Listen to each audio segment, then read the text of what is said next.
Alors là, jusqu'à qu'il a dit Hachem, puisque notre protection, elle est à cause de la Torah, alors, moi, je reste au lit, et s'il y a des ennemis qui viennent chez moi, toi, tu t'occupes d'eux. Akash Baruch Hu est d'accord. Alors, il a envoyé Sanherib. Et Hachem, alors, Hizkiya a eu peur. Hachem, attends, j'ai peur. Alors, Hachem dit à Hizkiya, mais toi-même, tu as dit que je t'envoie des guerriers, moi, je m'occupe d'eux. Je t'envoie des ennemis, moi, je m'occupe d'eux. Toi, tu vas au lit. Alors, fais-le. Ah, oui, comme ça. Alors, je vais faire. Et cette histoire que le Malach, il est venu, il a tué les 4 millions de soldats la veille de Pessah. Les 3 millions. C'est la 4 millions, 3 millions plus le million qui étaient les cuisiniers. La cuisine, ceux qui s'occupent des chevaux, ceux qui s'occupent des docteurs et ceux qui s'occupent les milliers de viande, les chariots, Étant donné que Hizkiya, toute la dracha à lui, c'était Pessah, alors que je lui ai dit, voilà, on va faire une expérience. Sanherib, il est venu la veille de Pessah. Il est mort à la veille de Pessah lorsque Hizkiya était au lit. Sanherib? Les familles me disent, Sanherib, il a dit à ses soldats, on va se reposer, et demain, on rentre à Jérusalem, on détruit, on tue tout le monde. C'était la veille de Pessah. L'île Shemorim ou Hashem.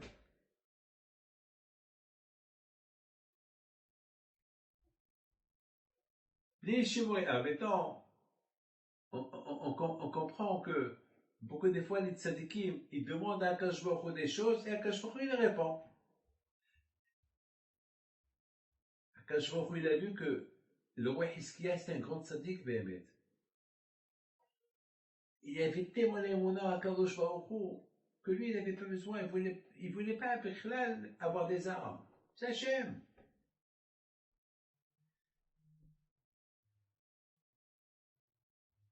Alors, Akash Baruch Hu, il a exaucé son vœu. Il a exaucé son vœu.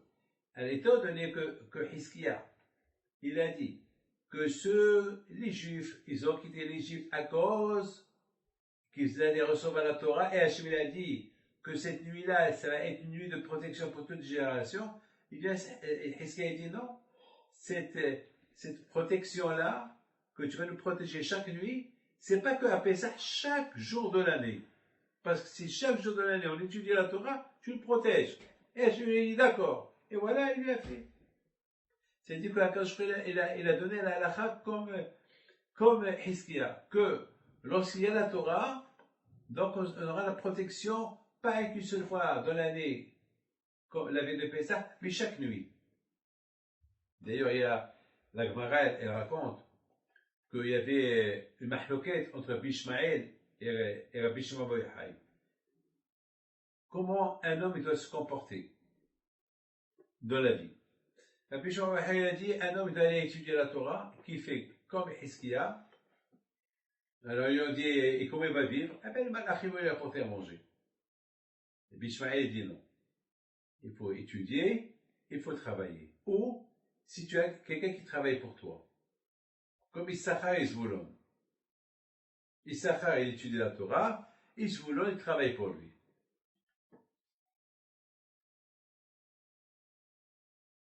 Bishon Vaïha dit non, il n'y a pas d'Issachar, il n'y a pas de Zvulon. Tout le monde sait Issachar. Tout le monde doit étudier la Torah. Et les malachim. Il y a eu beaucoup de gens qui ont fait comme Bishon Vaïha, ils n'ont pas réussi. Il y a eu beaucoup de gens qui ont fait comme Bishmael, ils ont réussi. C'est-à-dire que dans la vie, il faut travailler, il faut étudier. Les deux. Comme ce que tu fais. Tu travailles, tu étudies.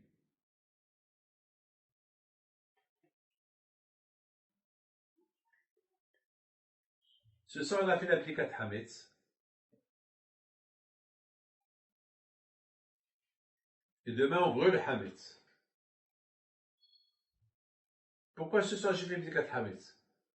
Je sais que j'ai pas de Hametz. Je sais que j'ai pas de Hametz, alors pourquoi j'ai fait la Bdika?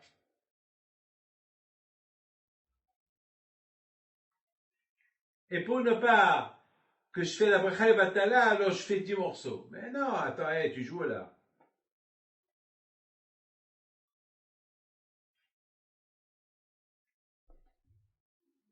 Celui qui est sale,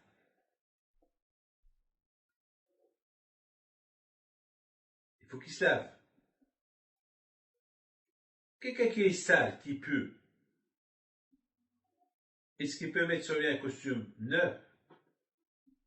Il va faire déodorant attends,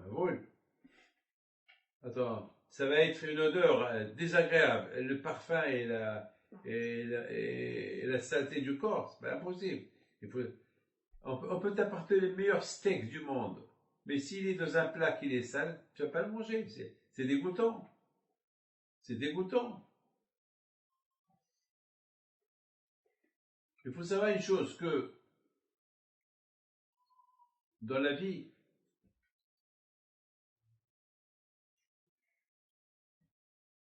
il a dit à Pessa et Salinter, pourquoi quand je vois il nous a donné 7 semaines pour compter jusqu'au en mer, il dit à Pessa et Salinter pour se préparer pour recevoir la Torah.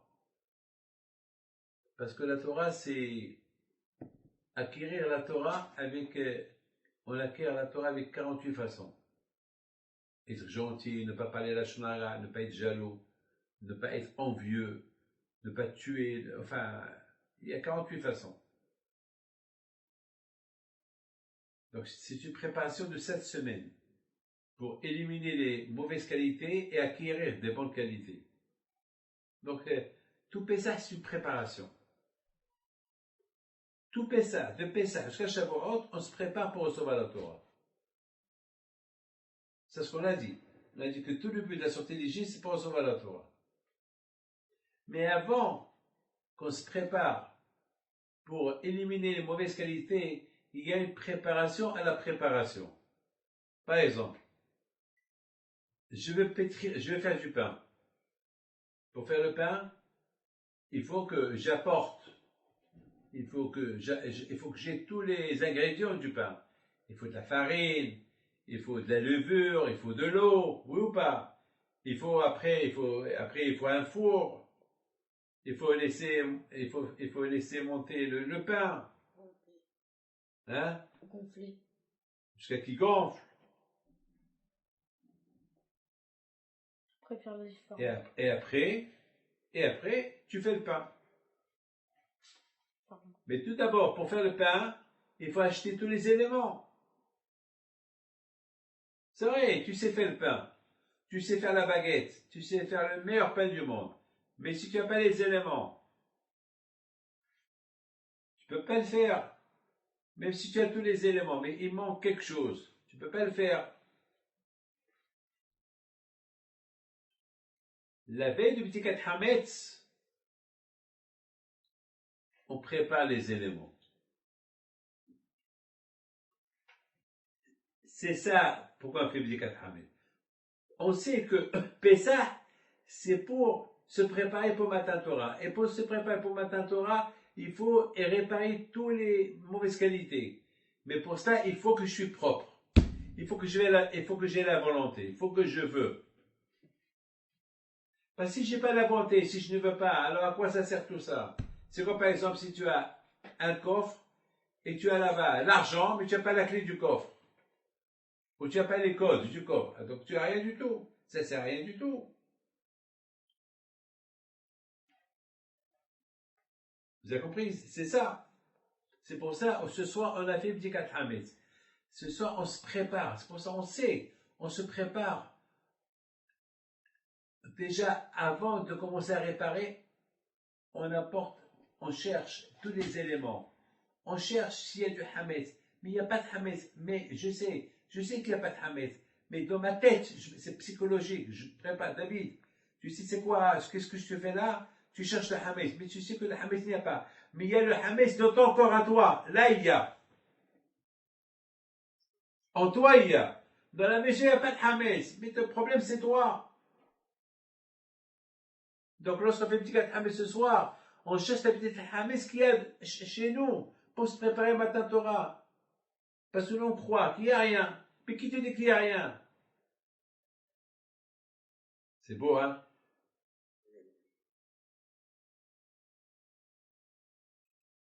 Dernière question.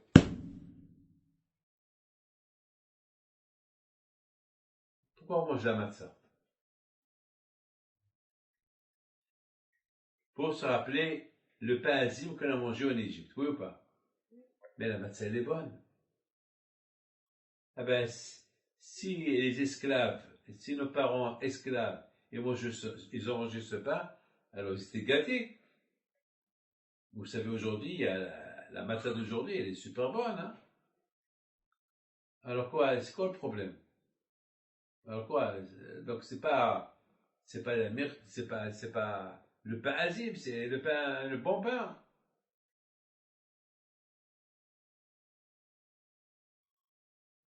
C'est vrai. La matzah, elle est bonne. Mais la matzah, elle est immangeable toute l'année. Il n'y a que le pain. Rien ne remplace le pain. Rien ne remplace le pain. Le pain, c'est la Torah. La matzah, les matzot, c'est les mitzvot. Donc on a matzah, mitzvot, et on a le pain, lehem. C'est-à-dire que les deux, on a besoin et de la Torah et des mitzvot. On compare le pain au pain, on compare les mitzvot au matzot. Il y a des gens qui veulent faire que des mitzvot, ils ne veulent pas étudier la Torah. Ou il y a des gens qui veulent étudier la Torah, mais ils ne veulent pas faire des mitzvot. Non. C'est pour ça qu'Hashvarouk nous a donné les matzot à manger à Pessah et le pain à manger toute l'année. Pour te dire, il faut les deux. Parce que tout le lignan de Pessah, c'est pour recevoir la Torah. Quoi, tu recevras que la Torah et pas les mitzvot? Alors mettons, prépare-toi pour les mitzvot. Et les mitzvot et la Torah. Voilà. C'est beau? Alors que le beau Dieu protège.